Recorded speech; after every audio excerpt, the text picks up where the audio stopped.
네, 안녕하세요. 벌써 4일째 시간이 되었습니다. 같이 기도하고 말씀 시작하겠습니다. 우리를 사랑하시는 자비로우신 주님, 참으로 감사합니다. 하루하루 성경을 배워가는 가운데에 하나님의 살아계심과 성경이 사실임을 더욱 깊이 있게 알 수 있도록 인도해 주신 것을 감사합니다. 오늘 모든 시간을 통해서도 성경에 말씀하신 내용을 하나하나 더욱 알아가기를 원합니다. 겸손한 마음으로 말씀 앞에 나올 수 있도록 도와주시고 지혜로운 마음을 주셔서 옳고 그른 것을 분별하고 잘 알아들을 수 있도록 도와주시기를 원합니다. 오늘 모든 시간 함께해 주시기를 원하면서 언제나 우리를 사랑하시는 예수님의 이름으로 기도합니다. 아멘. 이사야서 구약성경 이사야서 55장 찾겠습니다. 이사야서 55장 6절 말씀입니다. 이사야서 55장 6절 너희는 여호와를 만날 만한 때에 찾으라 가까이 계실 때에 그를 부르라. 거기까지입니다. 지금 계속 성경을 통해서 하나님께서 살아계시고 영원한 세계가 존재하며 또 한 번 죽는 것은 사람에게 정하신 것이고 그 후에 심판이 있는 것이 사실이라고 하는 걸 계속 확인하고 있습니다. 성경은 머리로 배우는 것이 아니고 마음으로 배운다라고 말을 합니다.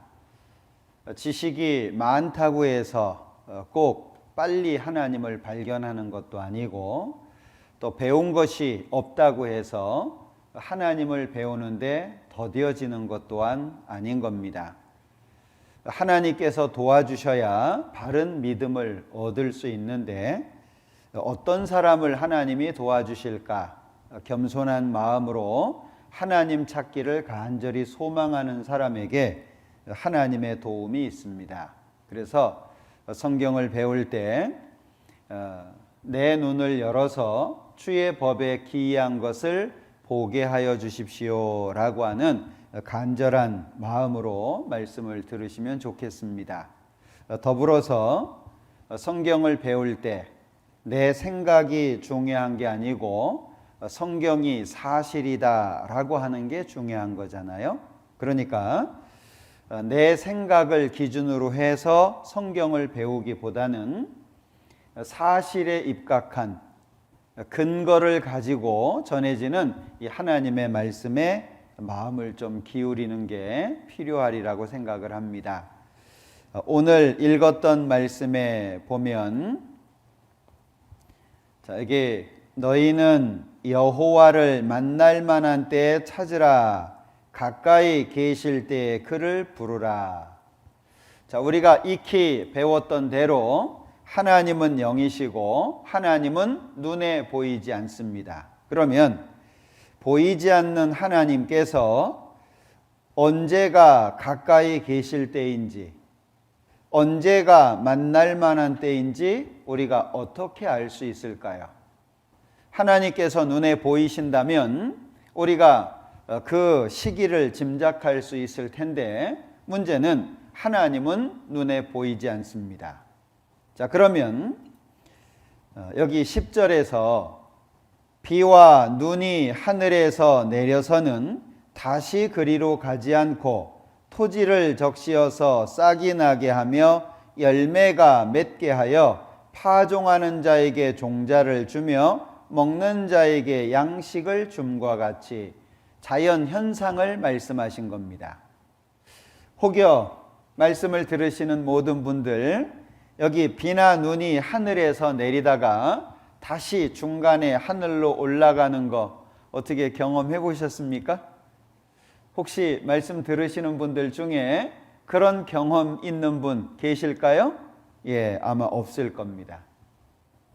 비와 눈이 하늘에서 내려서는 중간에 다시 하늘로 올라가지 않고 땅을 적시고 싹이 나게 하고 열매가 맺게 하는 것처럼, 자연 현상, 섭리죠. 그것처럼 내 입에서 나가는 말도, 하나님의 말씀도 헛되이 내게로 돌아오지 아니하고 나의 뜻을 이루며 나의 명하여 보낸 일에 형통하리라. 자, 그러면 언제가 하나님께서 가까이 계시고 언제가 하나님을 만날 만한 때냐? 여기 하나님의 말씀이 그대로 이루어지고 하나님이 말씀하신 그 일이 그대로 역사 속에 성취가 될 때, 그때가 가장 하나님이 가까이 계신 때라는 거예요. 그러니까 성경이 구체적으로 전해지고 이 성경이 하나님의 말씀이라고 하는 것이 확실하게 증거가 되는 그 자리, 그곳이 하나님을 가까이, 하나님을 만날 만한 때라고 하는 것을 기억하셔야 됩니다. 그러면 여기 말씀하고 있는 것처럼 만날 만한 때에 우리가 해야 될 것이 있죠. 찾으라 라는 말씀과 부르라 라는 말씀이 있습니다. 하나님께서 성경을 통해서 구체적으로 자신을 증명을 해 주십니다. 그건 하나님 편에서의 일이죠. 그럼 우리 편에서는 어떻게 할까요? 우리 편에서는 하나님을 찾으려고 하고 하나님을 불러야 된다는 겁니다. 그래서 성경에서는 구하라, 찾으라, 문을 두드리라 라고 우리에게 권하고 있는 겁니다. 구할 때 얻게 되겠죠. 찾을 때 찾아지게 되겠죠. 문을 두드려야 열리도록 돼 있는 겁니다. 나는 아무것도 안 하는데 하나님께서 그냥 내 의지와 상관없이 일을 하시는 게 아닙니다. 하나님은 자신을 증거하시고 우리는 그 하나님을 만나려고 찾고 부르는 것이 필요하다라고 말씀하고 있는 겁니다. 자, 어제 우리가 배웠습니다. 이스라엘 민족은 하나님과 두 가지의 약속을 했습니다. 순종하면 복을 받고 불순종하면 저주를 받는. 그러나 이스라엘 민족은 불순종하게 됐고 그 약속 그대로 이루어져서 저주를 받았습니다.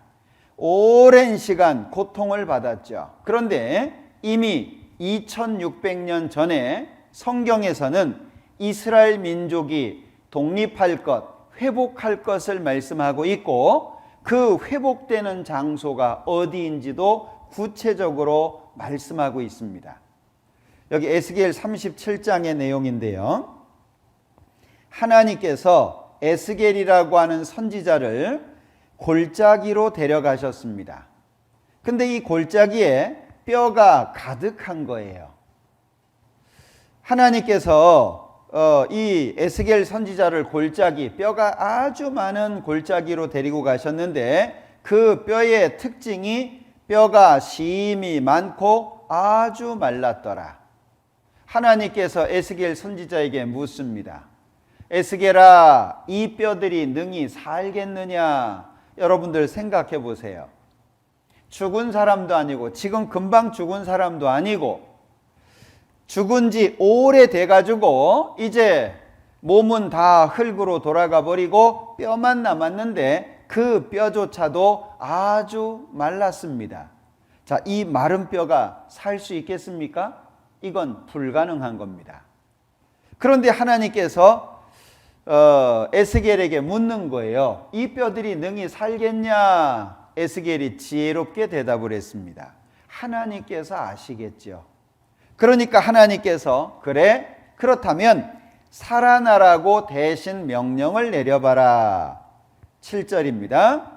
이에 내가 명을 조차 대언하니 대언할 때 소리가 나고 움직이더니 이 뼈 저 뼈가 들어맞아서 뼈들이 서로 연락하더라. 놀라운 일이 생긴 거죠. 자, 이 마른 뼈들아, 하나님께서 명령하시는데 살아나봐라 라고 대신 명령을 내린 겁니다. 그랬더니 이 뼈 저 뼈가 들어맞아서 뼈들이 서로 제자리를 찾아가는 거예요.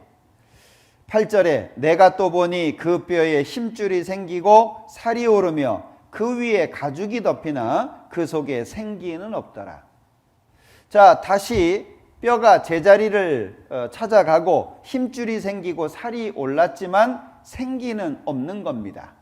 하나님께서 또 말씀하십니다. 생기가 들어가라고 명령 내려라. 그러니까 이에 내가 그 명대로 대언하였더니 생기가 그들에게 들어가매 그들이 곧 살아 일어나서 서는데 극히 큰 군대더라. 환상 중에 보여주신 겁니다. 과연 이것이 무슨 뜻일까? 하나님께서 11절부터 설명을 해주시는 거예요. 11절에 또 내게 이르시되 인자야 이 뼈들은 누구라고요? 이스라엘 온 족속이라. 그럼 이 마른 뼈는 누구를 상징하는 겁니까? 예, 이스라엘 민족.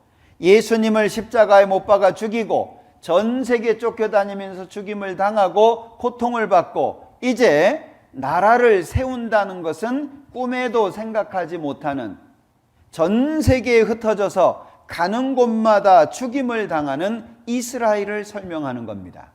그들 스스로도 뭐라고 말하고 있습니까?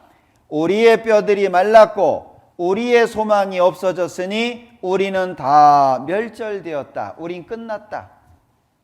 우리는 이제 하나님의 백성으로서 이제 더 이상 힘없다. 끝났다. 그들 스스로도 그렇게 말한다는 겁니다. 그런데 하나님께서 말씀하시는 거예요. 그러므로 너는 대언하여 그들에게 이르기를 주 여호와의 말씀에 내 백성들아 내가 너희 무덤을 열고 너희로 거기서 나오게 하고 어디로 들어갑니까? 이스라엘 땅으로 들어가게 하리라.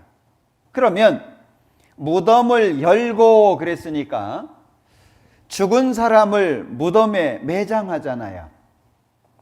결국에 죽어서 무덤에 매장됐는데 그 매장된 사람을 살릴 수 있는 능력이 아니면 이스라엘 민족은 회복이 불가능하다 그 뜻입니다. 그런데 하나님께서 무덤을 열고 거기서 나오게 하고 이스라엘 땅으로 들어가게 뒤에 뭐라고 돼 있죠? 하리라. 누가? 하나님께서. 하나님께서 그렇게 하시겠다고 말씀하고 있는 겁니다. 그래서 내 백성들아 내가 너희 무덤을 열고 너희로 거기서 나오게 한즉 너희가 나를 여호와인 줄 알리라. 이 말씀이 1948년 5월 14일 이스라엘의 독립으로 말미암아 이루어진 겁니다.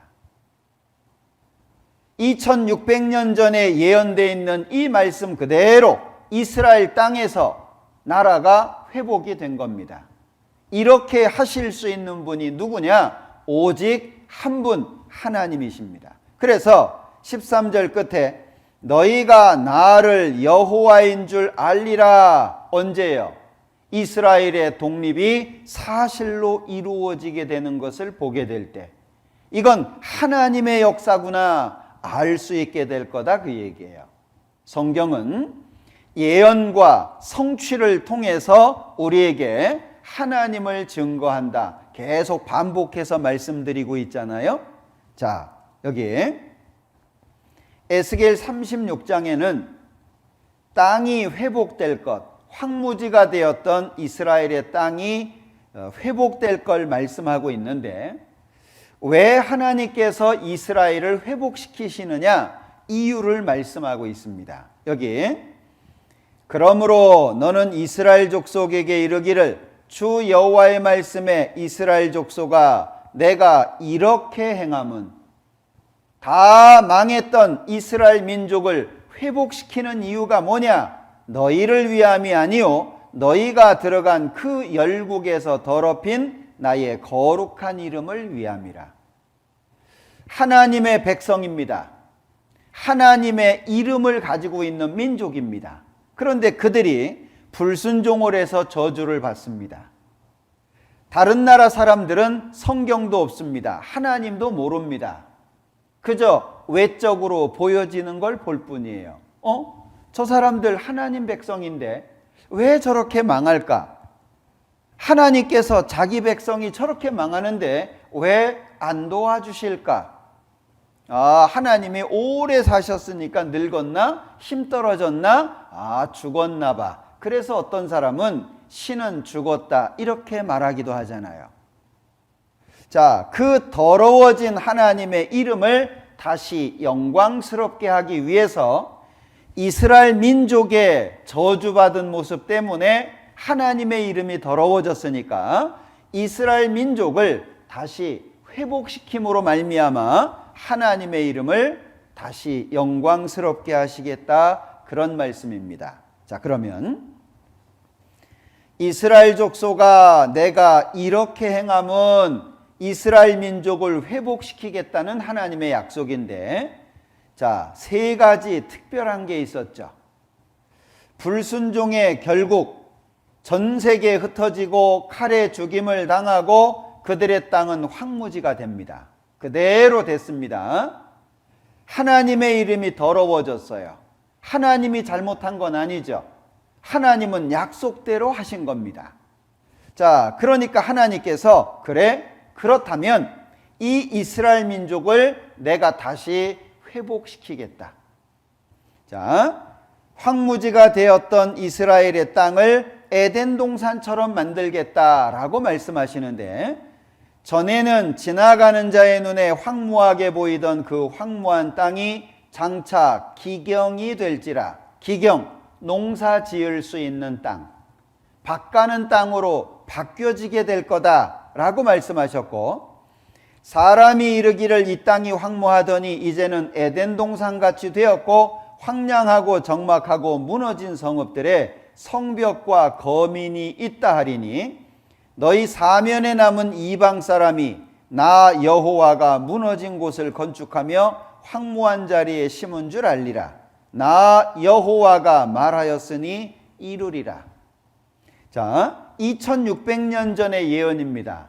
그런데 얼마 전으로 한번 돌아가 보죠. 1800년대 당시만 해도 이스라엘의 땅은 사람이 살기가 어려웠습니다. 여러분들 마크 트웨인이라고 잘 아실 겁니다. 유명한 소설들 많이 썼잖아요. 이 사람이 이스라엘을 여행을 한 적이 있는 겁니다. 이 이스라엘을 여행하고 나서 책을 썼는데 1867년도에 책을 썼어요. 그런데 그 책 속에 이스라엘과 관련된 내용이 언급되어 있는데요. 여기 목자들이 밤에 양떼를 지키고 천사들이 노래하던 거룩한 땅에는 더 이상 살아있는 생명체가 없다. 황폐한 팔레스타인 땅에는 맹수와 살그머니 숨어있는 여우만이 고독의 침묵 속에서 잠을 잔다. 이스라엘의 땅의 모습을 잘 설명하고 있는 거죠. 자, 유대인들의 이주가 있기 전 팔레스타인 땅은 메마른 사막과 말라리아가 창궐하는 늪지로 덮인 황무지였습니다.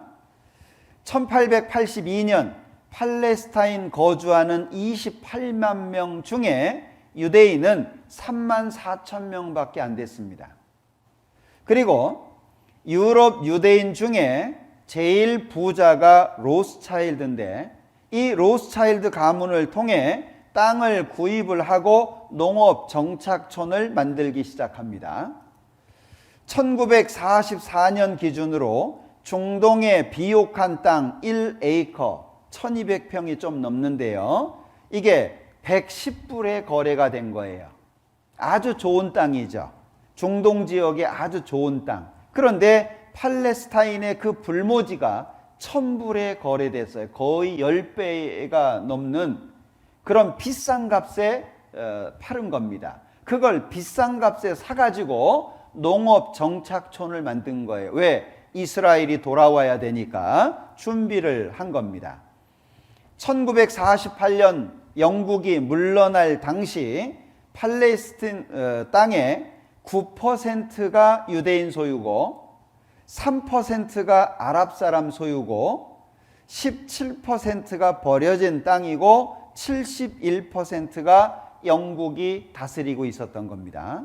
자, 그런데 이것을 1948년도에 이스라엘로 넘겨준 거예요. 갈릴리 호수에서 예루살렘까지 40마일을 가는 동안 나무 한 그루를 보지 못하였고 사람 한 명 보지 못했다. 마크 트웨인이 한 말입니다. 64km를 가는데 사람도 보기가 어렵고 나무도 보기가 어려웠다. 이게 이스라엘 땅입니다. 이스라엘 땅은 사람이 살기 거의 불가능한 땅이다. 그런데 생각해 보세요. 이런 땅이 에덴 동산 된다. 이해되십니까? 이거는 우주 만물을 창조하신 하나님의 능력이 아니면 불가능한 거예요. 근데 어떻게 됐죠? 1948년 5월 14일 독립했고 지금은 에덴 동산처럼 됐습니다. 성경이 얼마나 정확하게 이루어지는지를 우리에게 보여주고 있는 거예요. 자, 전 세계에 흩어졌던 이스라엘 사람들 모아오겠다고 하셨는데 2700년 전에 동쪽, 서쪽, 북쪽, 남쪽. 자, 동쪽과 서쪽은 아무런 제재가 없습니다. 그냥 자연스럽게 올 수 있어요. 그런데 북쪽에는 놓으라, 남쪽에는 구류하지 말라. 문제가 있다는 거죠. 못 가게 붙잡고 있고 가둬두고 있는 겁니다. 그럼에도 불구하고 하나님께서 데리고 오겠다, 그 말씀이에요. 이게 역사 속에서 그대로 이루어집니다. 자, 그런가 하면 칼에 죽임을 당하고 전 세계에 쫓겨다녔던 사람들에게 강한 힘을 주고 능력을 주어서 안식과 평화를 주겠다고 약속하신 거예요. 전에는 네가 버림을 입으며 미움을 당하였으므로 네게로 지나는 자가 없었으나 이제는 내가 너로 영영한 아름다움과 대대의 기쁨이 되게 하리니 네가 열방의 젖을 빨며 열왕의 유방을 빨고 나 여호와는 내 구원자 내 구속자 야곱의 전능자인 줄 알리라. 자, 15절에는 시제가 나와 있죠. 전에는 버림을 당했어요. 이유가 뭐죠? 하나님의 말씀에 불순종하고 예수님을 죽인 이유입니다. 자, 그런데 이제는 하나님이 회복을 시키겠다는 거예요. 그래서 15절에 열방의 젖, 열왕의 유방이 나오죠. 이 엄마들은 잘 아실 것 같아요. 아이를 낳고 젖을 먹일 때 엄마에게 있는 영양분이 아이한테 다 가잖아요. 그것처럼 여기 무슨 젖이냐? 열방의 젖입니다. 열왕의 유방이에요. 즉 전 세계의 모든 좋은 것이 다 어디로 갑니까? 이스라엘 땅으로 간다, 그 얘기예요. 자, 내 눈을 들어 사면을 보라. 무리가 다 모여 내게로 오느니라. 내 아들들은 원방에서 오겠고 내 딸들은 안기워 올 것이라. 그때 네가 보고 희색을 바라며 내 마음이 놀라고 또 화창하리니 이는 바다의 풍부가 네게로 돌아오며 열방의 재물이 네게로 옴이라. 하나님이 이렇게 회복시키겠다는 말씀이죠. 자, 그런데 이스라엘 땅에는 사해라고 하는 죽은 바다가 있습니다. 과거에는 그냥 죽은 바다였는데 이 바다가 얼마나 가치가 있는지가 밝혀졌어요. 핵전쟁 피해복구 물질이 이스라엘 사해바다에 있다. 그런데 이스라엘 사해바다 보물이 미국, 영국, 프랑스 세 개 국가의 재산보다 더 많다고 하는데 여기에서 우라늄까지 캐내고 있습니다. 자, 그런가 하면 이스라엘은 주변 국가들이 전부 아랍 국가들입니다. 자, 여기 지도를 보시면 이스라엘이 있고 주변에 다 아랍 국가입니다. 이스라엘이 나아갈 수 있는 곳은 지중해밖에 없는 거예요. 그런데 이스라엘이 항상 문제가 된 게 뭐냐면 석유 문제입니다. 석유가 많이 나오는 곳이 페르시아만이잖아요. 아랍 지역이거든요. 이 아랍하고 이스라엘은 철천지 원수입니다. 그런데 놀랍게도 2000년부터 시작해가지고요, 천연가스와 이 유전이 발견이 되는데 아주 놀라운 사실입니다. 바다의 풍부가 4개로 돌아온다. 이것을 구체적으로 알게 된 것이 2000년 이후입니다. 여기 2000년 4번이죠. 4번. 여기가 2000년도에 발견이 된 겁니다. 그리고 2008년도에 원유가 발견이 됐는데 1번입니다. 여기 매장량이 얼만큼 되냐? 세계 1위 사우디아라비아의 매장량과 거의 비슷할 정도래요. 어마어마한 양이죠. 그 다음에 2009년도에 두 곳에 천연가스가 발견이 되는데 3번하고 5번입니다. 그리고 여기 2010년도에 천연가스가 또 발견이 되는데 2번입니다. 하필이면 우리 시대 2000년 들어서면서부터 그렇게 문제가 되었던, 그리고 성경에서 바다의 풍부가 뭘까? 이스라엘 사람들이 고기 많이 잡아가지고 뭐 부자 된다는 얘기일까? 그런데 2000년 들어오면서부터 이 바다의 풍부라고 하는 것이 구체적으로 무엇인지를 정확하게 알게 된 거예요. 성경의 예언 그대로 이루어진 겁니다. 성경은 분명하게 말씀합니다. 돌들이 소리 지르리라. 너희가 잠잠하면 돌들이 소리 지를 거다. 하나님께서 역사 속에서 하나님이 살아계신 것이 사실이라고 하는 것을 예언을 통해서, 역사를 통해서 구체적으로 우리에게 말씀해 주고 있는 거예요. 자, 그러면 이스라엘의 회복에 대해서 잠깐 생각해 보죠. 자, 땅이 회복된다고 말씀하셨는데 지금 이스라엘의 땅은 에덴 동산처럼 됐습니다. 피와 눈물로 꽃피운 약속의 땅, 이런 땅입니다. 비도 거의 내리지 않습니다. 그래서 황량한 땅입니다. 그런데 이런 땅을 갈릴리 호수에서 물을 끌어들여 가지고요, 전 국토에 뿌려주고 있는데, 자, 여기 갈릴리 호수가 있죠. 여기가 원래 시리아 땅입니다. 여기 주황색으로 표시가 되어 있는데 이게 분쟁 지역입니다. 자, 제3차 중동 전쟁 때 의도적으로 골란 고원을 뺏었고 아직도 안 돌려주고 있어요. 왜? 이스라엘은 물을 얻을 수 있는 곳이 별로 없습니다. 농사를 지어야 되는데 물이 없어요. 비도 잘 내리지 않아요. 그러니까 이 갈릴리 호수가 아주 중요하죠. 의도적으로 뺏었고 아직까지 안 돌려주고 있습니다. 그래서 지금도 아주 곤란한 지역이죠. 그래서 곤란고원인지 모르겠습니다만은 아주 곤란한 지역입니다. 여기에서 물을 끌어들여 가지고 전 국토에 물을 공급하는 겁니다. 그래서 이스라엘 땅을 이렇게 바꿔놨는데 여기가 사막이었다, 이해되십니까?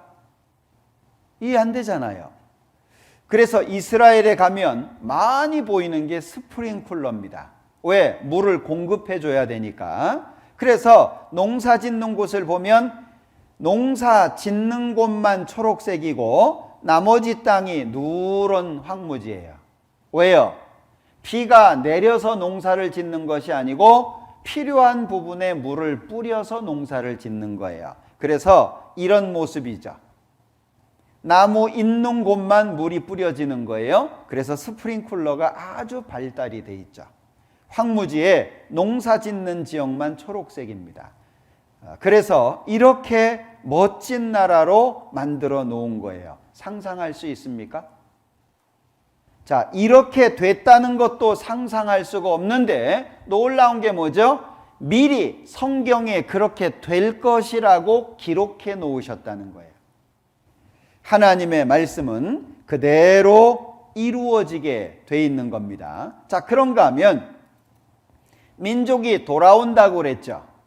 1948년 작은 미술관에서 독립선언을 하고 있습니다. 이스라엘이 국가로 탄생했다 신문에도 실렸고 우리나라 조선일보에도 나왔어요. 신유태국가 선포. 자, 배를 타고 돌아오고 많은 사람들이 돌아오는데 여기 71년 중앙일보 신문입니다. 박해 속에 소련 유대인 320만 명 귀향 염원. 가고 싶은데 못 가는 거예요. 놀랍게도 성경에서 뭐라고 말씀하셨죠? 이스라엘을 중심으로 해서 꽃장 북쪽으로 올라가면 한 도시가 나오는데 모스크바입니다. 그 위로는 나라가 없어요. 바다만 나옵니다. 성경에 뭐라고 말씀하셨죠? 북방에게 이르기를 놓으라. 이스라엘을 중심으로 해서 꽃장 북방으로 올라가면 지금 러시아입니다. 구소련이죠. 못 가게 붙잡는 거예요. 그러니까 자 73년도 신문입니다.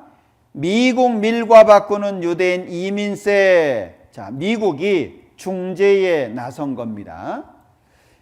미국이라고 하는 배에서 소련이라고 하는 배로 곡식을 넣어주고 소련이라는 배에서 유태인을 내려놓습니다. 무더기 흥정 그랬는데 닉슨 대통령 당시에 이루어진 거예요. 왜? 이 구소련은 계속해서 어려웠습니다. 여러분들 얼마 전에 모라토리움 국가 부도를 낸 나라잖아요. 너무 어렵습니다. 국가의 전 국민의 95%가 가난하게 산다라고 이야기를 하는데 너무너무 가난합니다. 그러니까 미국에서 야 너희들 배고프잖아. 먹을 거 줄 테니까 이스라엘 사람들 보내라. 타협을 했단 얘기죠. 그래서 유대인의 인두세 폐지가 됐고 자 여기 미소 인권 문제 논란 타결. 어떻게 타결이 됐냐. 미국은 무역상 최혜국으로 대우해주고 소련은 유태인 이민을 허용하는 것으로 타협을 봤다 그런 얘기예요. 자, 이때부터 1985년 유대인 40만 명 출국 허용. 89년입니다. 해외 이민 자유화. 1990년 신문입니다. 유대인 본국 대이동. 자, 그러니까 이스라엘 사람들이 계속 나올 수 있게 된 배경에 미국이 중재를 한 거잖아요. 그 미국 뒤에 유대인들이 있는 겁니다. 그러니까 북방에게 이르기를 놓으라 그대로 된 거예요. 남방에게 이르기를 구류하지 마라 그랬는데 이스라엘을 중심으로 해서 여기 이스라엘을 중심으로 해서 꽃장 밑으로 남쪽으로 내려가면 이디오피아라고 하는 나라가 나옵니다. 다른 나라는 아무런 문제가 안 됐는데 이디오피아에서 이스라엘 사람들 못 가게 붙잡고 있는 거예요. 그래서 모세 작전, 솔로몬 작전 두 번의 작전을 통해서 이스라엘 사람들을 싹 데리고 왔습니다. 자, 이스라엘 검은 유태인 공수작전. 비행기 의자 없습니다. 왜요? 여행 가는 게 아니잖아요. 그러니까 비행기 안에 의자 싹 뜯어내고 가득 채워서 데리고 온 거예요. 이 당시에 이스라엘과 이디오피아 사이에 28대의 비행기가 상공에 떠 있었다고 기록에 있습니다. 왜? 이 당시 이디오피아는 내전 상태거든요. 정보를 쓰고 돈을 쓰고 그래가지고 순식간에 들어가서 이스라엘 사람들 데리고 나와야 되는 거예요. 그렇게 싹 데리고 옵니다. 그런데 이스라엘 사람들이 돌아올 때 성경에 이런 표현이 있는데요. 자, 여기 저 구름같이 비둘기가 그 보금자리로 날아오는 것 같이 날아오는 자들이 누구냐? 사람들이 날아온다라고 표현하고 있는 겁니다. 2700년 전에 여러분들 생각해 보세요. 비행기가 하늘을 처음 뜬 것은 1903년입니다. 그것도 36m 가다가 떨어졌습니다. 그게 처음이에요. 많은 화물을 싣고 많은 사람을 싣고 멀리 여행하는 것은 얼마 안 된 이야기입니다. 그런데 자들이 누구뇨? 사람들이잖아요. 이 사람들이 비둘기가 날아오는 것처럼 구름처럼 자기 땅으로 날아서 온다라고 2700년 전에 예언하고 있는 겁니다. 그런데 이것이 그대로 이루어진 거잖아요. 비둘기는 회귀 본능이 있죠. 그래서 옛날에는 통신용으로 사용을 했잖아요. 정확하게 자기 집을 찾아옵니다. 자, 비행기를 타고 이스라엘 사람들이 많이 돌아오죠. 1948년 이후에 계속 돌아옵니다. 우크라이나, 러시아, 이집트, 리비아, 예멘, 미국, 그리고 프랑스, 전 세계에서 계속 돌아오는데 역대 총리들이 유대인들 돌아오라고 계속 메시지를 보내고 있습니다. 이스라엘로 돌아와라. 자, 그래서 계속 돌아오는데 여기 보시면 전 세계에서 이스라엘 땅으로 돌아오는 2014년 통계입니다. 뭐 프랑스에서, 우크라이나에서, 러시아에서 또는 뭐 미국에서, 영국, 뭐 이태리, 캐나다, 아르헨티나, 브라질, 벨기에, 뭐 남쪽 아프리카, 뭐 이디오피아, 헝가리, 독일 계속 전 세계에서 계속 돌아옵니다. 에스겔 39장에 보면 이방 땅에 한 사람도 남기지 않고 다 이스라엘 땅으로 데리고 오겠다고 약속하셨는데 그건 앞으로 이루어질 예언입니다. 그것도 그대로 이루어질 거예요. 거기다가 이스라엘은 강한 나라가 됐죠. 그러니까 강한 나라가 돼가지고요. 전 세계를 손에 쥐고 있습니다. 이스라엘 사람들의 일반적인 모습이죠. 여기 있는 사람들이 이스라엘 사람들입니다. 정치가 키신저, 록펠러, 슐레진저, 루즈벨트, 트루만, 링컨, 케네디 알만한 사람들이죠. 자, 경제 쪽으로 보면 석유회사, 항공기회사는 거의 다 유대인 겁니다. 여기 록펠러, 미국에서 제일 돈 많은 사람이죠. 그런가 하면 로스차일드, 유럽에서 제일 돈 많은 사람인데 이 로스차일드 한 집안의 돈이 5경이랍니다. 이해되세요? 야, 내가 조는 들어봤어도 경은 못 들어봤다. 뭐 이런 분도 계실지 모르겠는데, 예, 우리는 억도 이해가 안 되잖아요. 그런데 한 국가의 돈이 아닙니다. 한 집안의 돈이에요. 한 가문의 돈이 5경인데 이게 얼만큼의 돈이냐? 지금 현재 전 세계 인구 한 사람 한 사람한테 500만 원씩 줄 수 있는 돈이랍니다. 어마어마하죠. 유대인들이 전 세계의 돈을 쥐고 있어요. 코카콜라, 펩시콜라, 맥스웰 하우스 커피 뭐 이런 거 다 유대인들이 쥐고 있죠. 과학자, 아인슈타인, 뭐 다윈, 뭐 와이즈만 이런 사람들 유대인들입니다. 자, 그런가 하면 가장 문제가 되는 게 뭐냐면 이건데요. 매스콤입니다. 요즘에 정보화 시대잖아요. 전 세계의 정보를 유대인들이 다 쥐고 있는데 통신사를 독점하고 있습니다. AP, UPI, AFP, 로이터. 잡지, 방송, TV, 통신 뭐 거의 독점하고 있습니다. 이 매스콤을 가지고 전 세계를 쥐락펴락하죠. 자, 그런가 하면 막 세계 최초가 많습니다. 여기 콜럼버스 유대인입니다. 농업 박물관, 만국 박람회, 뭐 보이스카우트, 걸스카우트 뭐 이거 다 유대인들이 만든 거예요. 잡지, 신문, 광고, 섬유공장, 레스토랑, 다방, 은행, 뱅크라고 하죠. 은행 다 유대인들이 시작한 거예요.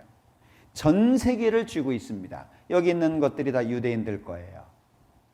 뉴스위크 유명하죠. 델, 뭐 구글도 있고 던킨, 리바이스, 스틸, 뭐 컴팩, 골드만삭스, 제너럴 일렉트릭 또는 뭐 스타벅스, 인텔 뭐 유명한 것들이죠. 자, 우리는 그냥 펩시콜라 하나만 알지 몰라요. 그런데 그 안으로 들어가면 어마어마한 것들이 있는 거예요. 다국적 기업이라고 하잖아요. 유대인들이 쥐고 있는 겁니다. 미국에 가면 미국을 대표하는 대기업이 30개가 있는데 그 중에 여기에 나와 있는 12개가 유대인 거예요. 이해되십니까? 이스라엘 사람들은 이해가 안 돼요. 그래서 사람들이 돈 버는 천재 이렇게 부르는 거예요. 이해가 안 됩니다. 왜 돈 버는 천재라고 부르느냐? 이스라엘이 지구촌 돈을 어떻게 해요? 싹쓸이 한다고. 그런데 어떻게 해서 이스라엘 사람들이 이렇게 돈을 잘 버냐? 몰라요. 성경 안 보면 이해가 안 되도록 되어 있습니다. 자, 신명기 8장을 찾아보자. 신명기 8장.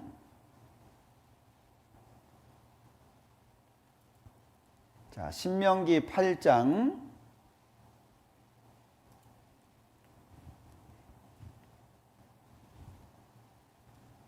17절. 자, 또 두렵건대 네가 마음에 이르기를 내 능과 내 손의 힘으로 내가 이 재물을 얻었다 할까 하노라. 네 하나님 여호와를 기억하라. 그가 네게 무엇을 주셨다고요? 재물 얻을 능력을 주신 거예요. 다시 말하면 돈 버는 능력 주셨다 그 얘기입니다. 누가 따라갈 거예요? 그러니까 이 이스라엘 사람들을 보면은요, 여기 노벨상을 받은 사람들 중에 의학도 있고 물리도 있고 화학도 있고 문학도 있고 다양하게 노벨상을 받았는데 가장 독특한 게 어떤 분야죠? 가장 독특한 게 경제 분야입니다.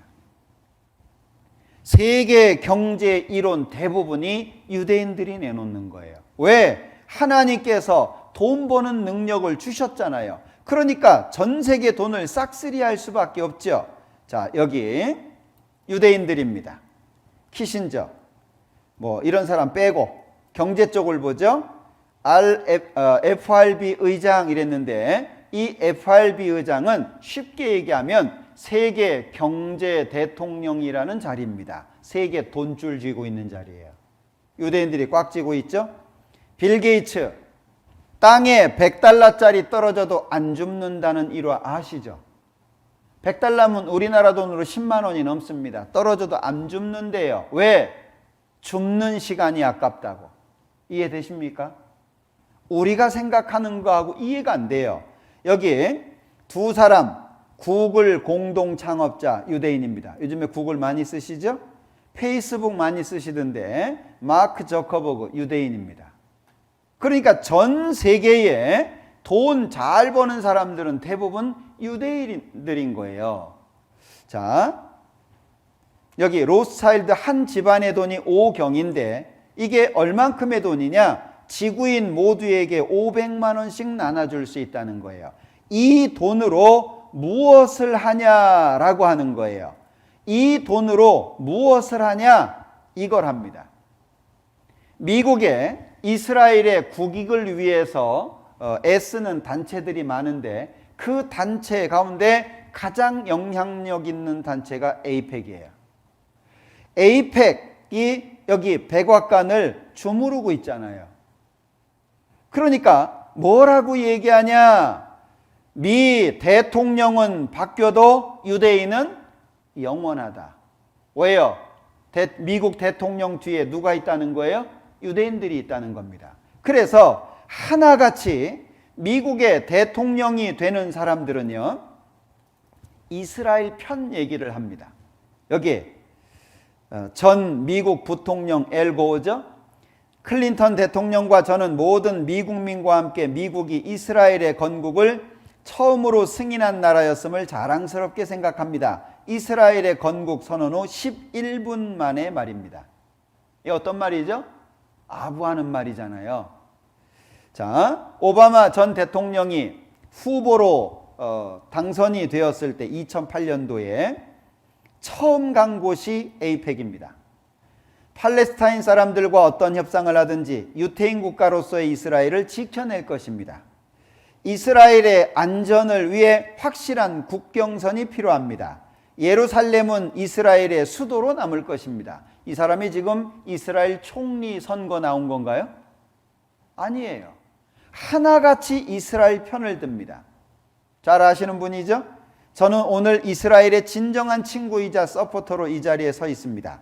미국과 이스라엘의 미래 관계에 대해 말하고 싶고 우리의 전략적인 동맹, 깨질 수 없는 우정, 문화의 형제, 중동에 존재하는 단 하나의 민주국가 이스라엘입니다.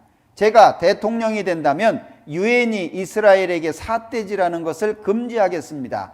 100%. 이 정도면 얼굴에 철판 깔아야 돼요. 그죠? 왜 이렇게 하죠? 돈을 누가 갖고 있습니까? 유대인들이. 정치를 하려면 자금이 필요한데 그 정치 자금 유대인들이 다 쥐고 있는 거예요. 그러니까 유대인들 통하지 않으면 안 되는 겁니다. 자, 이게 이스라엘의 모습입니다. 그런가 하면 자, 여기 네타냐후라고 하는 현재 총리입니다. 유엔에 가가지고 연설을 했는데 연설 내용이에요. 자, 이스라엘 국민을 대표해서 서게 된 것은 큰 영광이며 특권입니다. 우리는 고대 민족입니다. 자기 민족을 소개하고 있죠. 우리는 오랜 시간 동안 여행을 해왔으며 가장 큰 역경들을 이겨냈습니다. 우리는 조상들의 고향 땅인 이스라엘 땅에 다시 주권국가를 세웠습니다. 2500년 전 위대한 페르시아 왕 고레스는 유대인의 바벨론 유수를 끝냈습니다.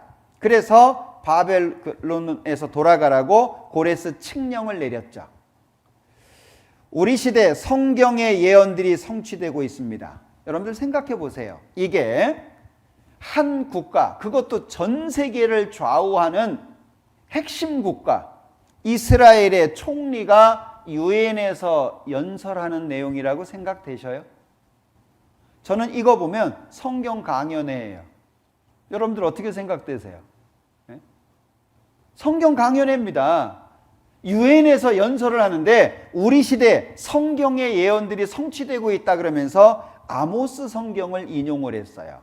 이스라엘 민족이 독립을 하게 되면 다시는 망하지 않는다는 예언이 아모스 성경에 있습니다. 그러면서 뭐라고 얘기하냐면 여러분, 이스라엘 민족은 집으로 돌아왔으며 결코 다시 뽑히지 않을 것입니다. 이게 유엔에서 연설을 한 거거든요. 그러면 한번 생각해 보세요. 한 민족의, 그것도 전 세계를 대표한다라고 할 수 있는 이스라엘 민족의 총리입니다. 그가 유엔에서 연설을 했어요. 여러분들 이해되세요?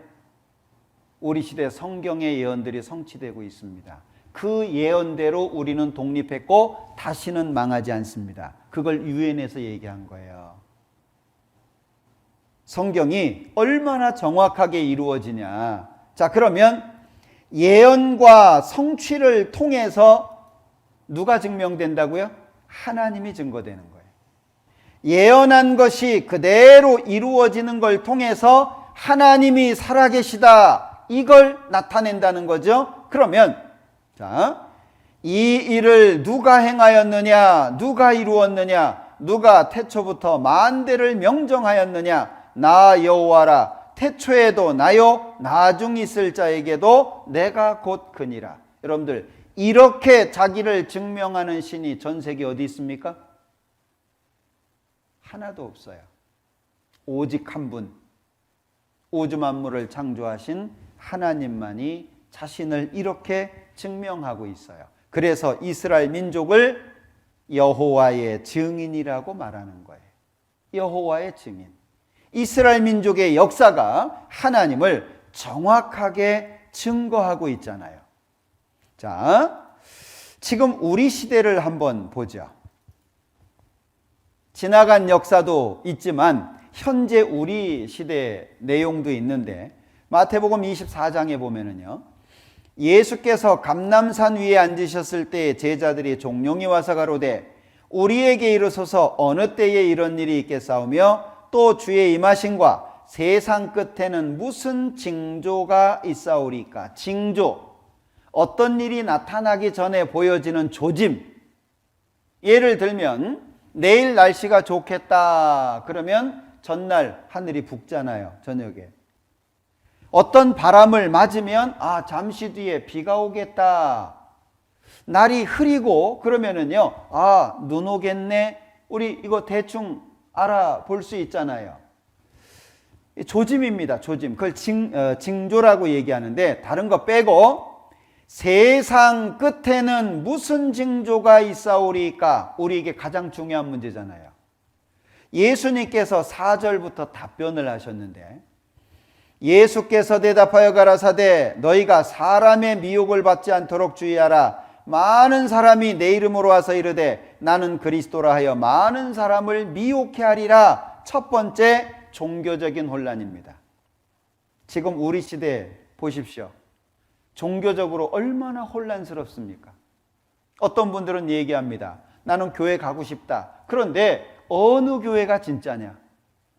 다 자기가 옳다라고 하고 다른 사람들은 이단이라고 얘기하는데 믿고 싶어도 제대로 믿기가 어렵다. 지금 혼란스러운 시대입니다.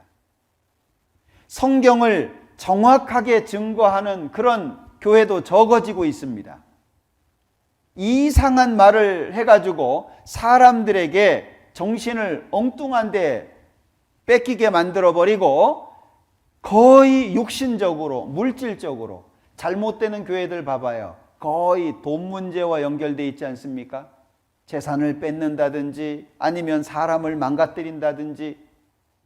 여러분들 성경을 잘 배우면 하나님을 만나게 됩니다. 하나님하고 가까워지죠. 그런데 성경을 잘 못 배우면 사람하고 가까워집니다. 여러분들 이거 잘 기억하셔요. 이단을 구분하는 방법은 간단합니다. 내가 성경을 배웠는데 하나님하고 가까워지느냐 아니면 사람하고 가까워지느냐. 사람하고 가까워지면 그건 다 이단입니다. 여러분들 성경 배우는 목적이 뭐예요?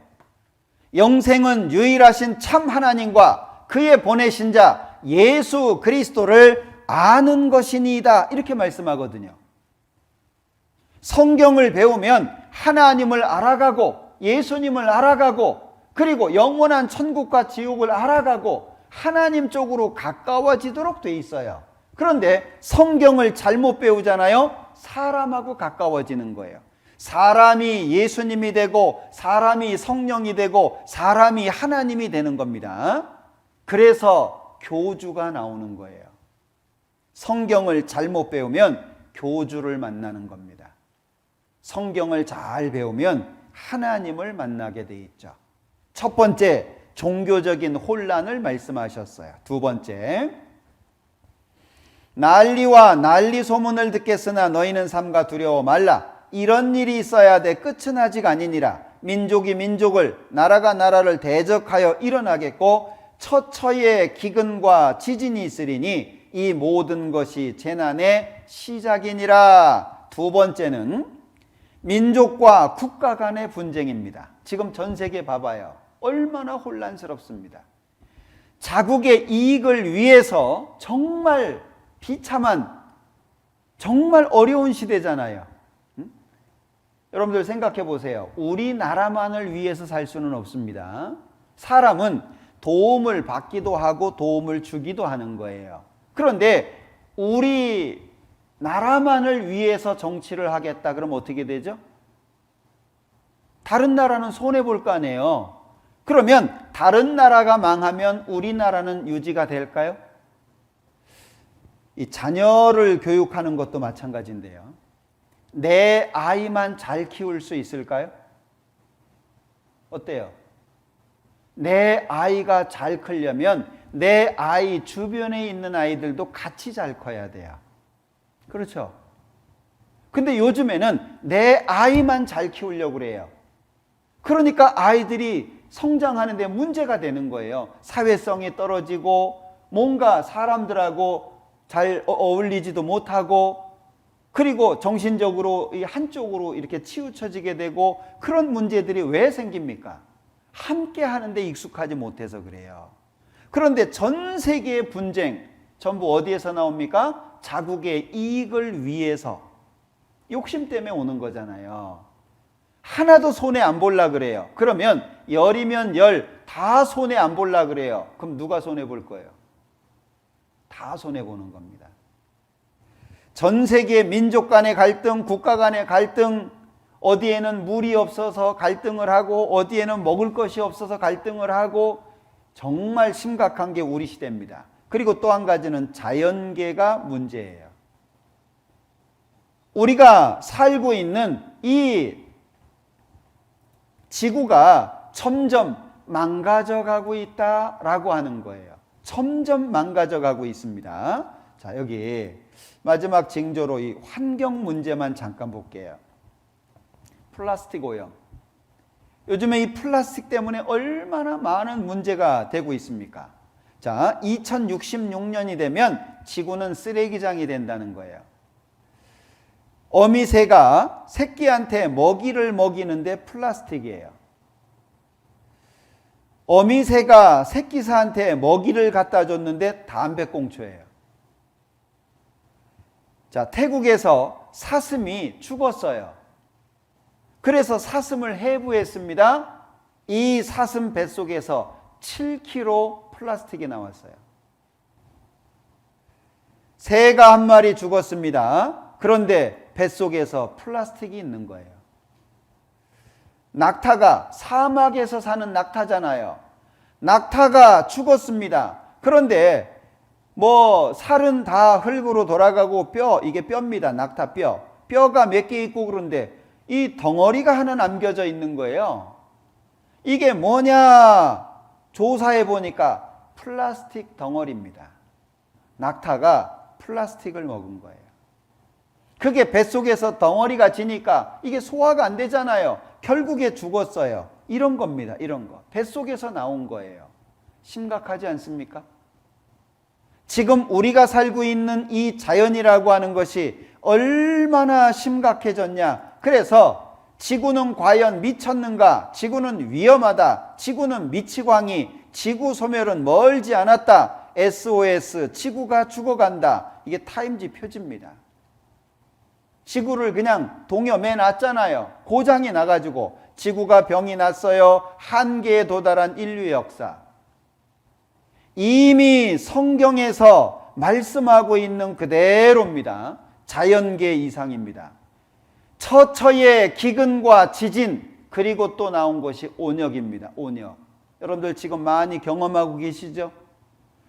진정이 됐나 싶으면 또 늘어나고 좀 줄어들었나 싶으면 또 늘어나고 한 곳에서 조금만 조심하지 않으면 또 확진자가 확 늘어나고 질병 때문에 요즘에 많이 어려우시잖아요. 그게 마지막 시대의 징조라고 말씀하신 거예요. 이게 두 번째입니다. 세 번째는 불법이 성함으로 많은 사람의 사랑이 식어지리라. 사람들의 마음 그 속에 사랑이 식어지는 거예요. 옛날에는 콩 한 쪽도 나눠 먹는다 그랬잖아요. 옛날에는 품앗이라고 하는 게 있었습니다. 서로 돕는 거. 그래서 지역에 내려가 보면 4H 클럽들이 있잖아요. 그 중에 하나가 뭐예요? 협동입니다. 협동. 지금 있습니까? 없습니다. 전부 자기가 먼저예요. 내가 먼저, 내가 좋아야 되고 남이야 어떻게 되거나 상관없이 그냥 나만 좋아야 돼요. 지금 이게 우리 시대잖아요. 사랑이 식어지는 시대입니다. 그리고 네 번째는 이 천국 복음이 모든 민족에게 증거되기 위하여 온 세상에 전파되리니 그제야 끝이 오리라. 성경이 온 세상에 전파되면 끝이다. 그런데 지금 성경이 거의 모든 나라에 다 들어가 있습니다.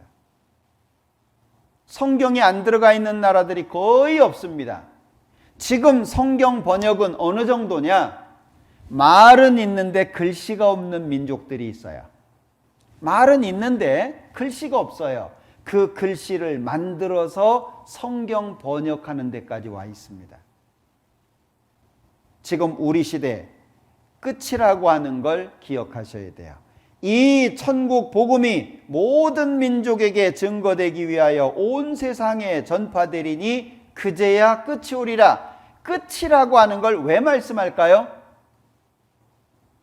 무서워하라고요? 두려워하라고요? 어떤 분들은 야, 무서워서 성경 못 배우겠다 그래요. 이게 무서워라고 하는 말씀이 아닙니다. 여러분들, 저쪽에서 차가 달려와요. 나를 향해서 차가 막 달려옵니다. 그런데 내가 눈을 질끈 감으면 차 없어집니까? 어떻게 생각하셔요? 차가 나를 향해서 달려오는데 눈 감으면 차가 딴 데로 가버리나요? 차를 피해야죠. 많은 사람들이요, 그냥 눈을 감아요. 에이, 모르겠다. 그때 가봐서 뭐 있으면 어쩔 수 없지. 뭐 나만 가겠냐? 많이 갈 텐데. 뭐 많이 가는 사람 중에 나 하나인데. 여러분들 그렇게 생각하시면 안 됩니다. 아무도 지옥 가면 안 돼요. 지옥이 얼마나 고통스러운 곳인데 까짓것 지옥 가지 뭐 이런 얘기를 스스럼 없이 하는 분들이 있어요. 그게 무슨 말인지 자기도 모르고 하는 거예요. 여러분들 생각해 보세요. 이 땅에서 맨정신에 칼 가지고 자기 손 자를 수 있습니까? 맨정신에 마취 안 하고 맨정신에 자기 손 자를 수 있어요? 안 될걸요. 예. 얼마나 고통스러운데요. 한 번에 딱 자르는 것도 아니고 작은 칼 가지고 막 톱으로 썰듯이 자를 수 있습니까? 그런 고통도 지옥에서는 아무것도 아닌 거 아셔요? 막 감기 몸살만 걸려도 그냥 주변 사람 괴롭히고 그냥 힘들게 하고 못 살게 굴고 막 죽겠다고 그러면서 무슨 배짱으로 지옥 가시려고요? 여러분들, 자기가 뱉은 말은 자기가 책임지는 겁니다. 다른 사람이 책임지는 게 아니고 자기 누워서 침 뱉으면 자기한테 오잖아요. 자기가 말한 것은 자기가 책임져야 되는 거예요. 이게 얼마나 무서운 얘기인데 그걸요 스스럼 없이 얘기합니다. 여러분들 그러시면 안 됩니다. 준비하라고 말씀하시는 거잖아요. 준비하라고. 성경은 말씀하신 그대로 이루어지니까 이 마지막 시대 예수님이 재림하시고 심판이 있고 이게 진짜니까 준비하라고, 피할 길을 만들으라고 우리한테 미리 구체적으로 이렇게 알려주시는 거잖아요. 그죠? 여러분들, 스페인에 가면 투어를 합니다. 아주 국가적으로 유명한 경기라고 해야 되나요? 요즘에 뭐 환경론자들 때문에 그것도 뭐 어렵다고 얘기하던데, 이 투사가 빨간 망토를 가지고 소를 이렇게 흥분시킨다고 하잖아요. 그런데 정작 소는 빨간색을 구분을 못해요. 손 색깔을 구분하는 게 아닙니다. 소가 빨간색을 보고 흥분하는 게 아니에요. 그냥 펄럭펄럭 하는 것 때문에 흥분하는 것이지 색깔 보고 흥분하는 게 아닙니다. 우리가 잘못 알고 있는 게 얼마나 많아요. 여러분들 지금까지 살아온 인생을 한번 뒤돌아봐 봐요. 잘 살았다 얘기할 수 있습니까? 여러분들 아들한테 아들아 아빠처럼 살아 이렇게 얘기할 수 있어요? 딸들한테 딸들아 엄마처럼 살아 이렇게 얘기할 수 있습니까? 그러면 내가 살아온 인생 내 스스로도 나를 인정할 수 없는데 그런 연약한 존재가 우리잖아요. 왜 하나님을 부정하셔요? 하나님 없이 잘 살 수 있을 거라고 착각하시면 안 됩니다. 우린 연약한 존재예요. 하나님은 자존자이시지만 우리는 의존자입니다. 우리 어르신들이 그런 얘기 잘 하시잖아요. 저거 잘 키워놨더니 지 혼자 큰 줄 알아. 자녀들한테 그런 얘기 하잖아요. 예? 왜? 자녀들이 그러거든요. 난 도움도 안 받고 나 혼자 잘 살았어. 근데 부모가 뭐라 그래요? 저거 지 혼자 큰 줄 알아. 부모가 안 도와주면 어떻게 큽니까? 부모가 안 챙겨주면 어떻게 큽니까? 사람은 의존자이기 때문에 하나님이 반드시 필요한 거예요. 그리고 나이 들어갈수록 더 필요하다는 걸 기억하셔야 됩니다.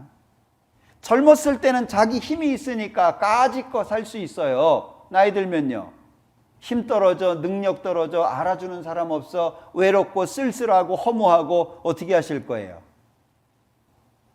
여러분들 하나님 앞에 돌아오셔야 됩니다. 하나님께서 왜 이렇게 구체적으로 말씀을 하시느냐? 준비하라고 기회를 주시는 거예요. 무서워하라는 게 아닙니다. 자, 다섯 번째는 무화과 나무의 비유를 배우라. 그 가지가 연하여지고 잎사귀를 내면 여름이 가까운 줄을 아나니. 무화과 나무는 이스라엘 민족의 나무입니다. 국과죠. 이스라엘 민족 그러면 무화과 나무입니다. 그런데 이 무화과 나무는 꽃이 없는 걸로 유명하잖아요.